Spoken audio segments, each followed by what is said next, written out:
Again, everyone, and today we're going to do the stock module demonstration. Okay, so we're logging in again as admin UK, and our connection is over the local area network rather than the internet. Okay, and we're using the demo corporation. Okay, so sign in. Okay, so we're going to go to the inventory module. Okay, the layout, if you have looked at the other demo videos on the other modules, is exactly the same. We've got new, we've got find, we've got tools, we've got a workflow menu, yeah, we've got the dashboards.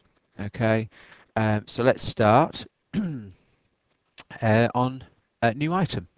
Okay, now the stock items consist of normal stock items, non-stock items. So obviously non-stock items are not going to keep track of stock quantities or a kind of stock ledger. Item matrix, this is where we have lots of attributes, for example t-shirts, which we showed selling some t-shirts in the actual sales order in the customer demo, where we can have sizes and colours as a matrix, sizes and styles and colours. Kits, where we can actually specify a kit configurations for like a computer, for example. You could say, well, what motherboard do you want? What RAM do you want? What kind of hard disk do you want? And then it kind of makes up the item. Okay, we've got assembly items. So these are things that we do actually sell as a whole, as a finished product, but we have underneath it components. So we can actually take out the components out of stock and put the finished item into stock, and obviously cost that finished item. It's not manufacturing by any stretch of the imagination, but it is a way of, let's say, manufacturing items and then telling the system you've manufactured the items, so it kind of issues all the components. Okay, so let's create a normal stock item to begin with. Okay, it's asking me for an item code. If I want the system to generate the item code for me, I can just bypass that. Okay, and then I put in a description. And what we'll do is we'll call this example stock item. Okay, I've also got an extended description. Okay, where I can type whatever I want. I can also, up here, if you notice, we've got templates and class codes. This puts in the defaults behind this particular type of item. So we may have defaults for stock items, we might have defaults for matrix items, and we might have, it's just, if I double click on that, it'll actually drill down to sort of say, what's the default unit of measure for stock items? What's our, usual category codes, manufacturers, all this type of stuff. So when I actually create the item, it'll default all that information in for me. Okay. The next thing is who's the manufacturer. So obviously I can do a list of user-defined manufacturers. Sales tax option. Do I want the sales tax to come from the customer or the item? Okay, so the logic behind this is if I'm in the UK and I'm selling to UK customers, okay, and I specify on the item that I'm selling I want it to come from the item, then it will actually use the tax code that I specify on the item. For example, children's clothes, they're zero rated tax. So on children's clothes, I could have the tax code specified. On other items, I can have I can not specify it.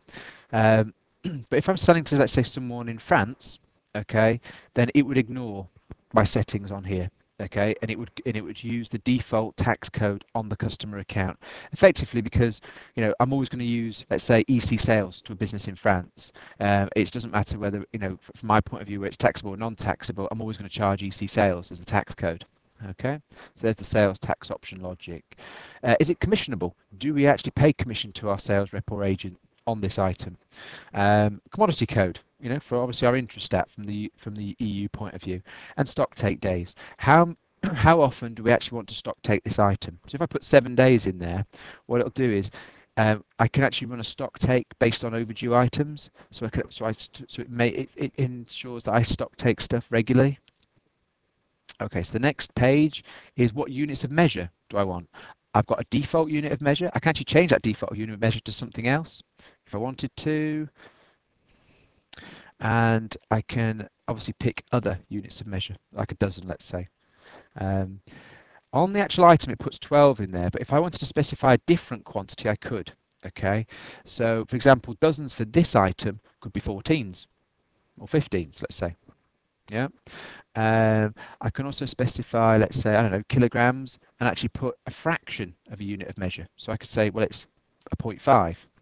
Okay, I can also specify different weights and net weights and volumes for each type of unit of measure as well. I can pick categories that I want to put this item into, let's say the motherboard. I can also put subcategories. I can put them into departments. Whoops. Okay. Now I can decide on the costing method, and in the standard version we have average, standard, FIFO or LIFO. Okay, um, and here I can kick off an average price, I can kick off a standard price, and I can kick off a last price.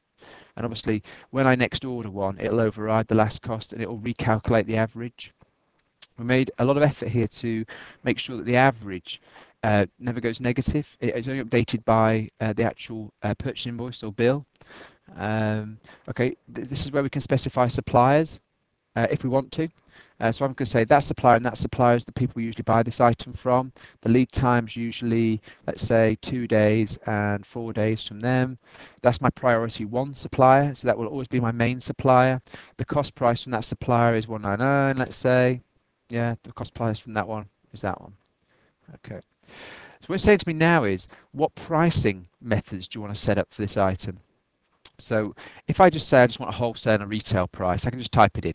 Yeah, 100 and 200 and a retail price of 300. Now, I don't know if you notice this message that's coming up. It says, do you want to calculate the other currency prices? So if I say yes, it'll take the exchange rate at this moment in time times the 300 by, I don't know, what's it, 1.5 for the euro and whatever the dollar rate is. Okay, but I can actually specify separate amounts for in dollars as opposed to that, and not update the other figures. Now, listed here in this system are all 250 odd currencies of the world. Okay, but in setup you decide which currencies you actually want to show when you're setting up pricing. So obviously we've got specified here, you know, pounds and euros and dollars. Yeah, whoops. Okay.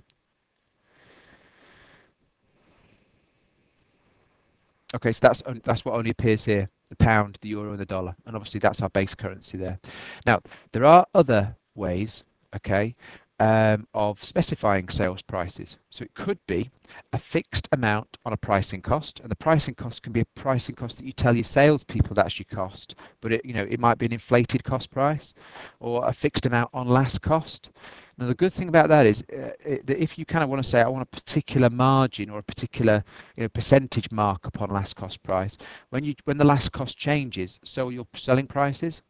Or you can just say, no, I just want to make a profit margin of whatever on it. So if I say, right, markup on last cost price, let's do a markup on the pricing cost because you can see it easily then.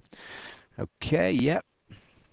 So I'm going to say my pricing cost is 200 and I want to increase this by £10. Okay, so it's 210. If I did a percentage, a markup on the pricing cost, it would now change that to 10%. So 10% of that, yeah, is that. And if I said I wanted 50% to make up the retail price, you can see how that's made up. Okay? All right. So that's creating a stock item. This is the actual stock item record. Okay, now, the different types of stock item, like the matrix item and the kit item, all that's really different about them is they have different tabs. So like the kit item would have a kit, tab, and the matrix item would have a matrix tab. So this is a kind of normal stock item. Okay, we can have photos. Okay, and if I double click that, I can pick an image from my image files. I can have custom fields. I can see recent transactions, and I can see the stock information like in stock, committed, free stock, what's on back order, what's on purchase order, what's in transit from other warehouses, and what's in my other locations. Because okay, there I can see my item description, obviously, and my extended description. And one of the things about this system is it's multilingual. Okay, so because it's also linked to the e-commerce site. So on the e-commerce site, if you said I wanted to see the site in French or German or whatever it is, you can specify the languages that you actually want to use. Okay, so we've only specified the UK and the US, which are going to be almost the same anyway. But you specify what selling languages down here you want to see. So for example, there's the UK. Okay, so if I now go to the US and change this and put US on the end of here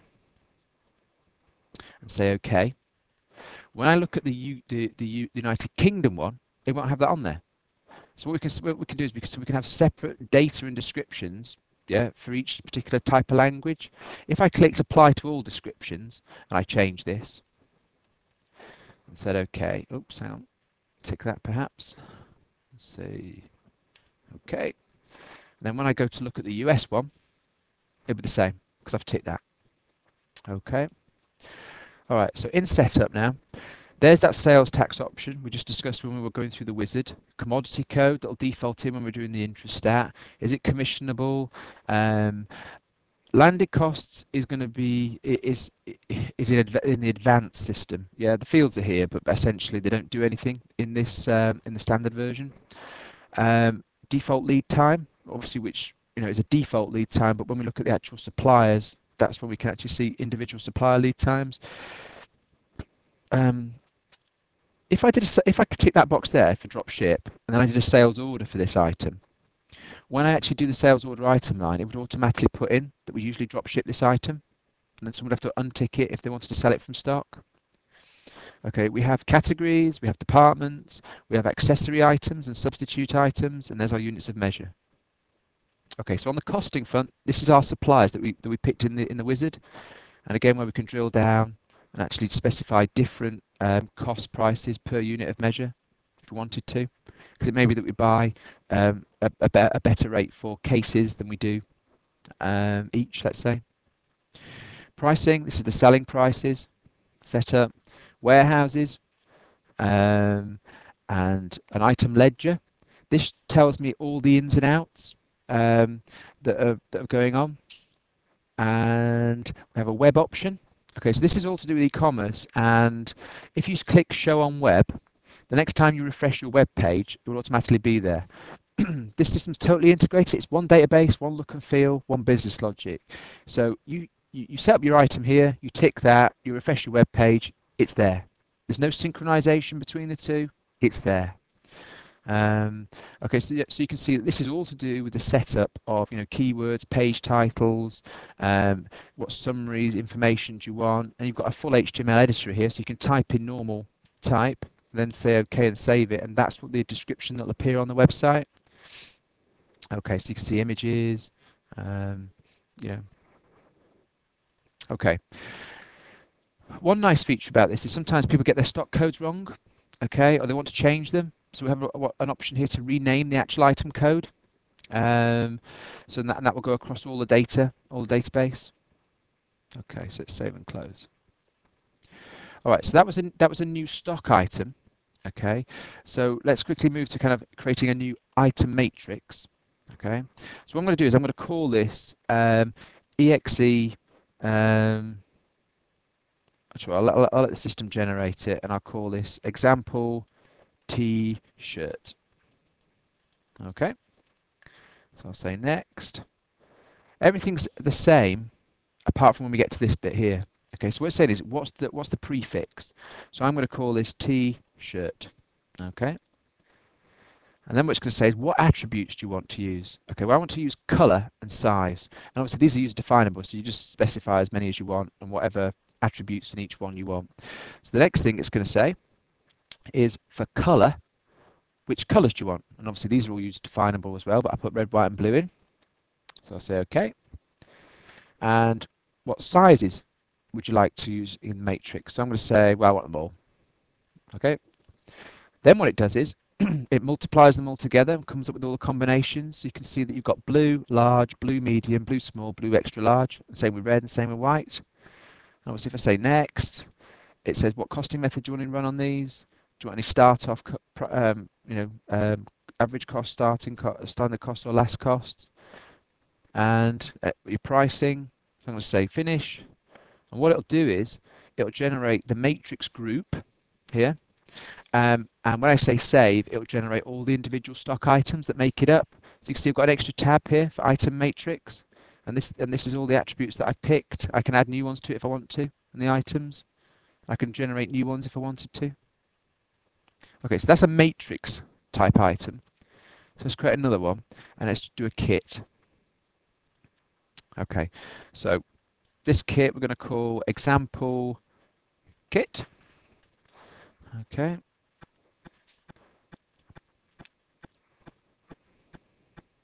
Okay, so the difference now is that some of the tabs have disappeared, but we have a tab for kit details, and we decide whether we price this by kit or the items, individual items, and obviously what currency this relates to. So I'm going to do a computer. Okay, this kit's a computer, let's say. So I'm going to say, right, I'm going to call this motherboard.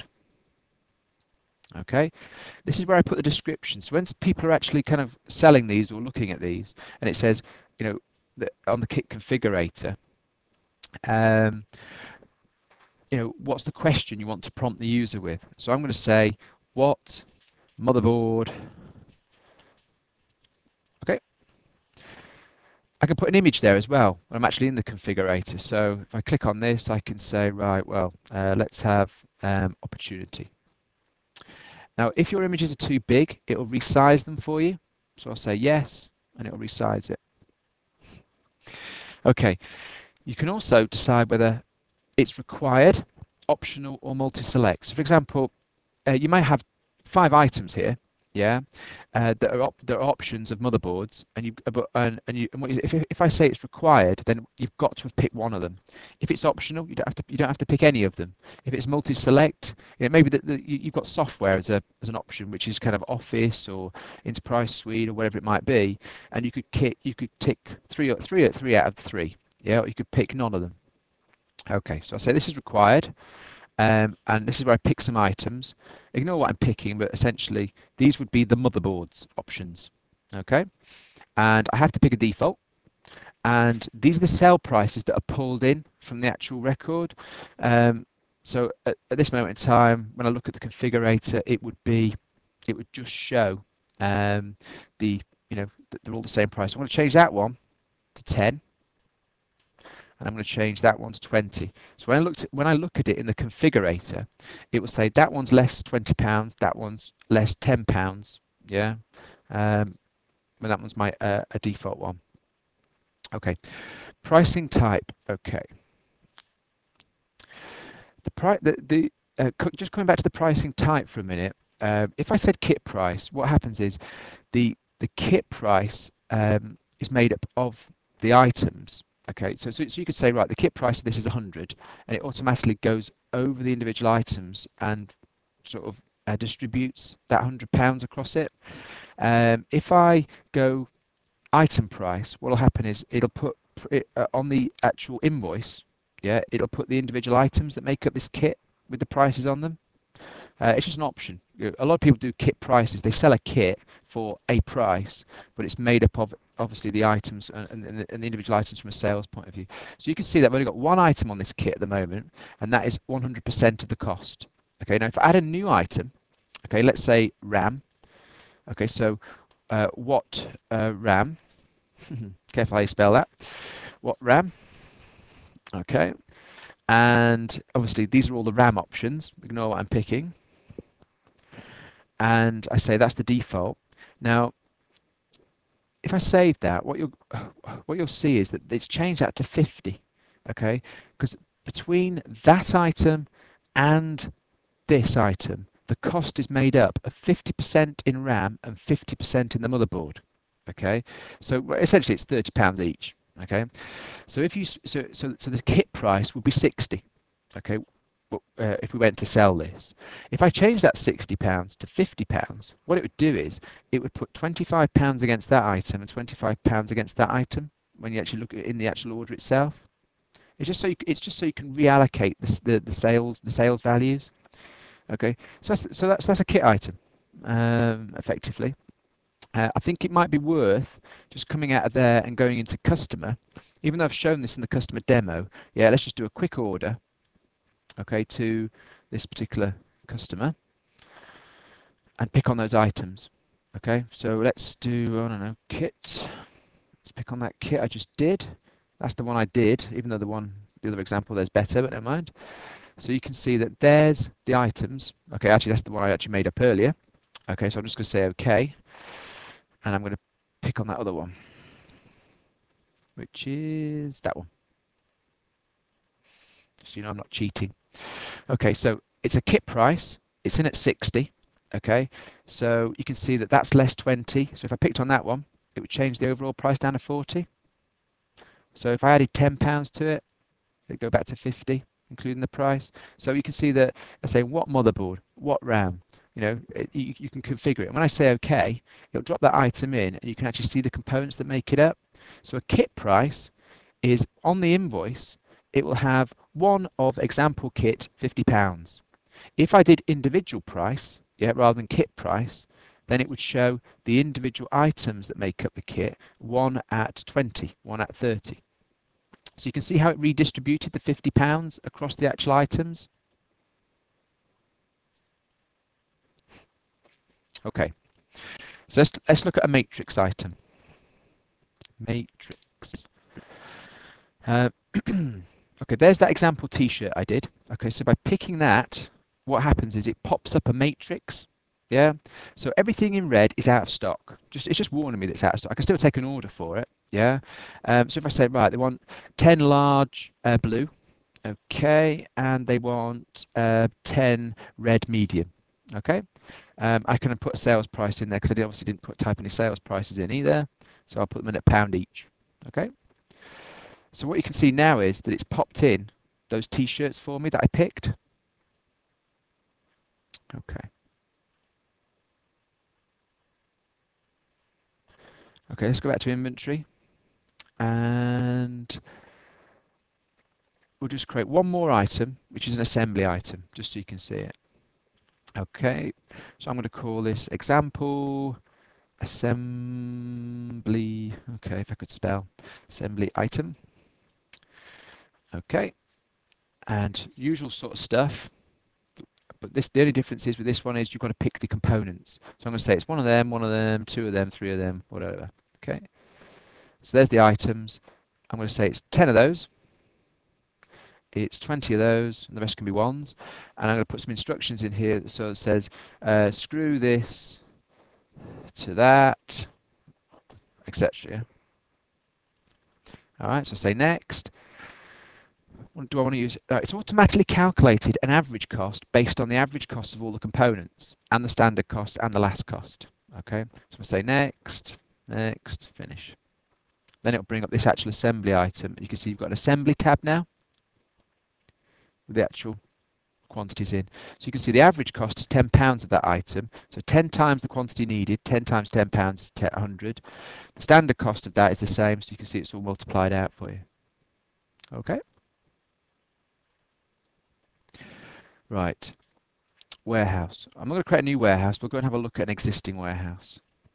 Okay, so I've got two set up. Okay, so if I go to the main warehouse,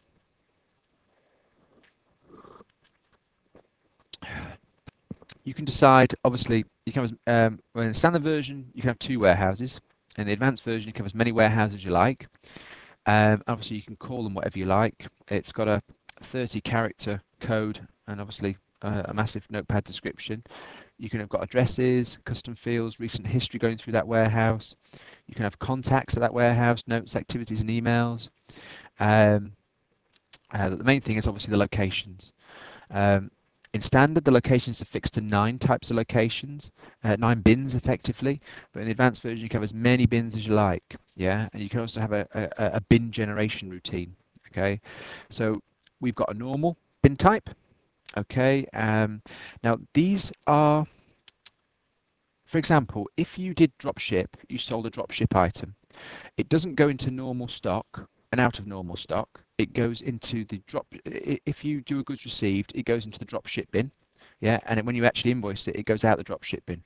The reason is so it doesn't affect your normal selling stock. Because if you think you've got 10 in stock that you can sell, yeah, what you don't want is if you've done a GRN for a drop ship item for one, let's say, the stock's showing as 11. So effectively, anything that's not in a normal location is looked at from a kind of warehouse point of view as in the other location. Okay. Same with returns to suppliers. Let's say you do a return to a supplier.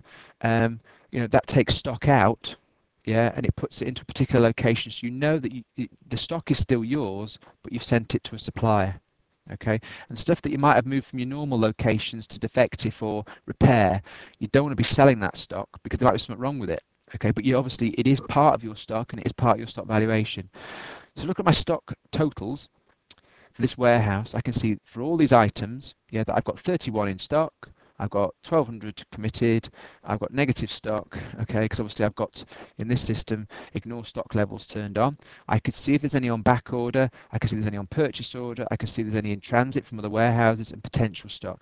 And I can see anything that the other locations, the ones that I don't sell from. So I can see location 4, I've got 5 in there, okay, defective. But if I look at in stock, where are they? Yeah, effectively the 100 are in the normal. 14 committed to sales orders. Well, which sales orders are they? And when are they due? Okay. And I can also see in setup for each item, I can see what's the usual reorder point, when do I want to stock take them? Every 10 days, not bothered. And in the advanced, you've got a preferred pick location, a preferred put away location. So when you're doing goods in, it'll default to that location.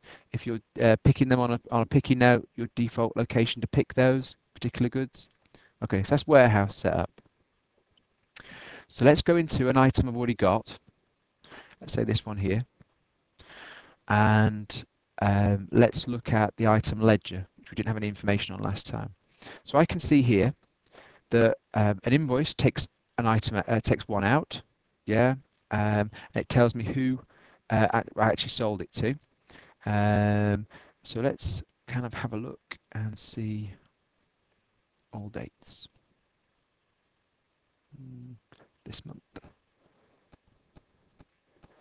Okay, so I can see that I've got a GRN here, okay, for 5, and they've all been sold effectively because there's none left in stock. And there I can see that the confirmed cost was £10. So the unconfirmed cost was £10 and the confirmed cost was £10. And that was from that Abrexis company. If I double click on the GRN, it actually takes me to the GRN that it was part of. And if I double click on there, it'll actually give me the bill information that relates to that GRN as well. Okay. Let's come out of there. And stock adjustments are just for kind of adjusting stock in and out. I'll show you a very quick one. So this is in, it could be out. Let's pick on one of those. So we're going to adjust some into stock. What, the main warehouse, which location, how many? Okay, so it's saying that I've got 31 in stock. Yeah, so I'm saying that I found 10 under a particular shelf or whatever. So I'm putting 10 into stock. So now after this, I'll have 41. I could do more items if I want to. If I just save that, it's done it. Yeah, and it will also create a journal to say, obviously, we've upped the inventory control account. Okay, so let's do a stock take on the main warehouse. Okay, so I can decide to do a stock take for any particular location. I can also do a stock take based on overdue. So if I said I want to do a stock take every 7 days on a particular item and it's past that 7 days point, if I just click overdue, it would just list the items that are overdue for a stock take. So obviously I want to stock take that every 10 days. And the last time I stock taked it was the 27th of November. So it's saying you've got to stock take that one. But let's just do all locations so we get all items on there. And let's say show values. It's saying, do you want to save this? Yep, I want to save this. Okay. So then I can use this zoom button to zoom up the list. I can say, right, okay, the quantity that I found there was 51. The quantity I found there was 0. And the quantity I found there was 40. And I didn't find 39 there, I only found 30. So what happened is, it's going to put some differences on here. Yeah, it's going to do some adjustments in and out, yeah, when I actually save this. So if I save this, okay, it's going to say to me, do you want to complete this? It's not going to do any adjustments in and out, okay, until I actually say yes to complete it. So I'm going to say no. Okay, so I can come back to it and finish off the actual stock take. Okay, so if I go back to the find stock take and open stock takes, which is the one I've just done, obviously the one thing I missed was you can go into the print option and actually print off the actual stock take list, with the stock take and the locations and everything else. And you can do it by bin, or you could do it by warehouse, or you can do it by item. So what you could do is you could just take a particular item across a warehouse or a particular bin or location. Okay, so when I kind of launch this one up, there's my values that I already did. And if I say save and close now and complete, it will actually do the adjustments in and out for me as well and complete that stock take. So now it's part of a stock, a closed stock take rather than an open one. Okay, internal movements. This is for moving stock around. Um, uh, you know, from location to location. So if I kind of pop up the form, you can see you pick a particular item, let's say that one there. I'm going to say from in each, that's the locations we've got. It tells me what I've got at each location. It'll only let me move stock that I do have. Yeah. So if I say I'm going to move 1 to location 2, one thing to note as well is all these little red circles that come up.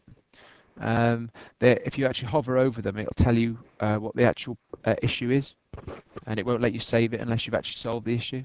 Okay, so this is going to move 1, yeah, to from location 1 to location 2. Okay. All right, let's do an assembly. Okay, so there's our example assembly that we did. Okay, let's open it up, and I'm going to say that I want to create 10. Okay, so there's that red circle again. Let's just hover over it, and it says build quantity is no value. Okay, well it does now. Okay, so what it's doing is it's saying you need 10 of that item. So it's 10 times 10 is 100. We've got 50 in stock, and we're short obviously quite a lot. Okay, now by me saying save and close on this, it's going to take the stock regardless. Okay, it's not manufacturing, it's not allocate and then kind of create requirements for the stock I've not got. This is basically very, very simple. You know, it takes them out. It's almost you're back flushing. You kind of you're just saying I want to take these components out very quickly and put this finished item in. So I say save. That's it. Done. Okay. Obviously, if I wanted to go back and have a look at that, I could. That's a build that I did, and I created 10 of them. Okay. Stock valuation. Pretty simple. If I expand this out so you can see it in more detail, this is grouped by warehouse, by location, by costing method, by category. So that means I'm just going to dump category and costing method into the list. So I can see in location 1, I've got so many of these. It's average costing method. The average cost is 15.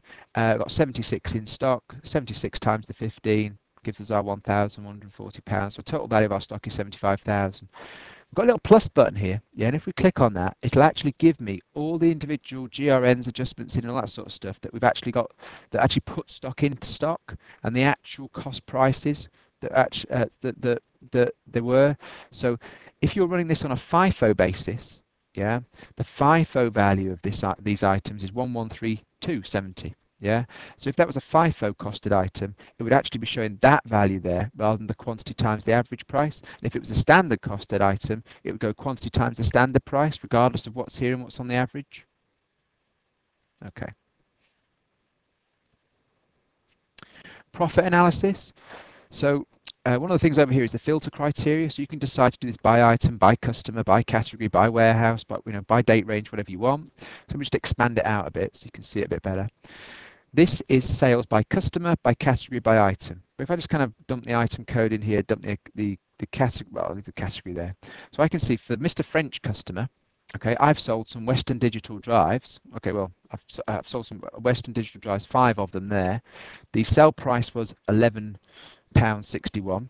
The extended sale price, which is obviously 11 times the 5, is £58. Okay, and I can see across here that the cost price was 14, the extended cost price was that, the gross margin was that. Okay, so you can see how much I actually made or lost by customer, by item, by category if I wanted to.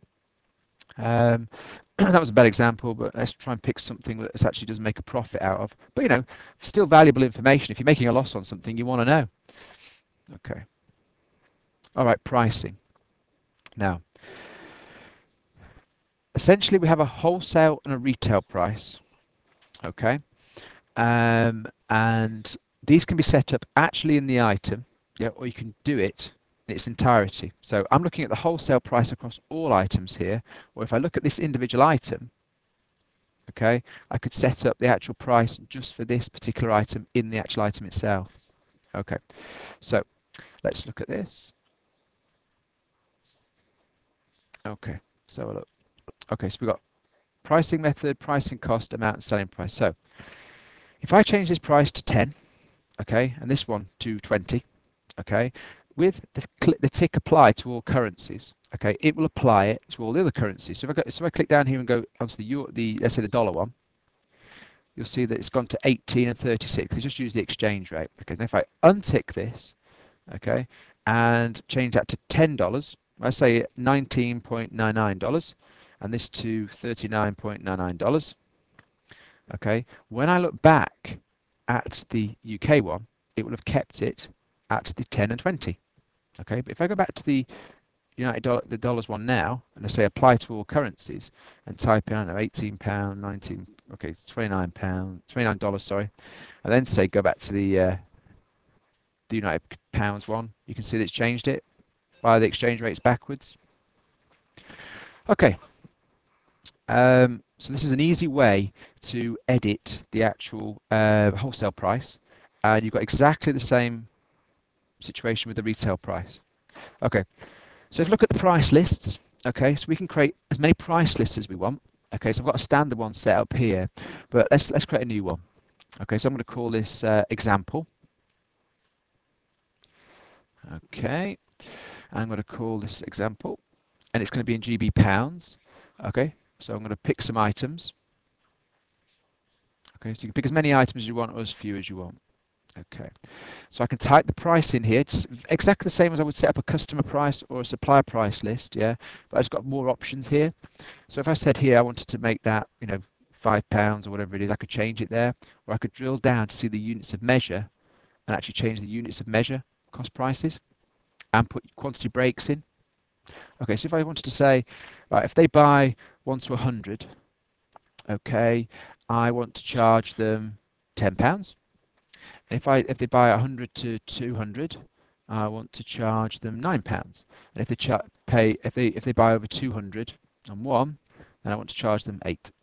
Okay, and that's how you do quantity breaks if you want to. So you can make it as simple or as easy, as hard as you want. Now, another way of doing price lists, which is common among people, is that you may want to export your price list or import your price list. Okay, so if I export this price list I've just done, okay, and let's say edit it. So if I insert, let's say copy, and insert the copied cells there, and I'm going to put another quantity break in here. So I'm going to go 300, and then I'm going to go 301 to 999. I'm going to change this cell price to 7, and I'm going to save this. Save as. Let me come out here. Look disk. I'm going to call it book 1. Save. I'm going to come out of there, and then what I'm going to do is I'm going to import this price list. Do you want to see that? Okay. Yep. So C drive, book 1, open. What currency? So I'll say OK. And now what happens is if I look down at this item, I should have, hopefully, another unit of quantity break in there with £7 on it. What it means is you could export your prices, change them, bring them back in, or you could, do whatever you want to do, really. Okay, so I'll say come out of there. Okay, so we also have what's called discount bands. So it's an additional complication on top, but so let's say you kind of have a wholesale retail price, you can then have a price list, but on top of that you can also have band discounts. So you can, so for example, this is a standard band discount, and for memory, for items that are in memory, you'll get an extra 1.3% discount. So you can specify the categories, yeah, and then specify additional discounts that they'll get on top. Okay. All right, so that really covers stock. I'm going to show you a bit obviously the reports. It's very similar to the other areas. You can see the previews, day books in and out, goods received, all that sort of stuff. You got report generator, but the business intelligence. Okay, so you can see your best-selling item lines. Okay, your slow-moving item lines, your top returned items. and your stock valuation for the last 7 days, last 14 days, the 7 days before that, all that sort of stuff. So you can see that, is my stock going up in value, or is it going down in value, or is it staying roughly static? And obviously for this, your slow moving items, you can expand it out. You can actually go and have a look at each individual one and say, well, why is that slow moving? Why have I only sold 6 of those or whatever? Okay. Um, that's basically inventory. Thanks very much.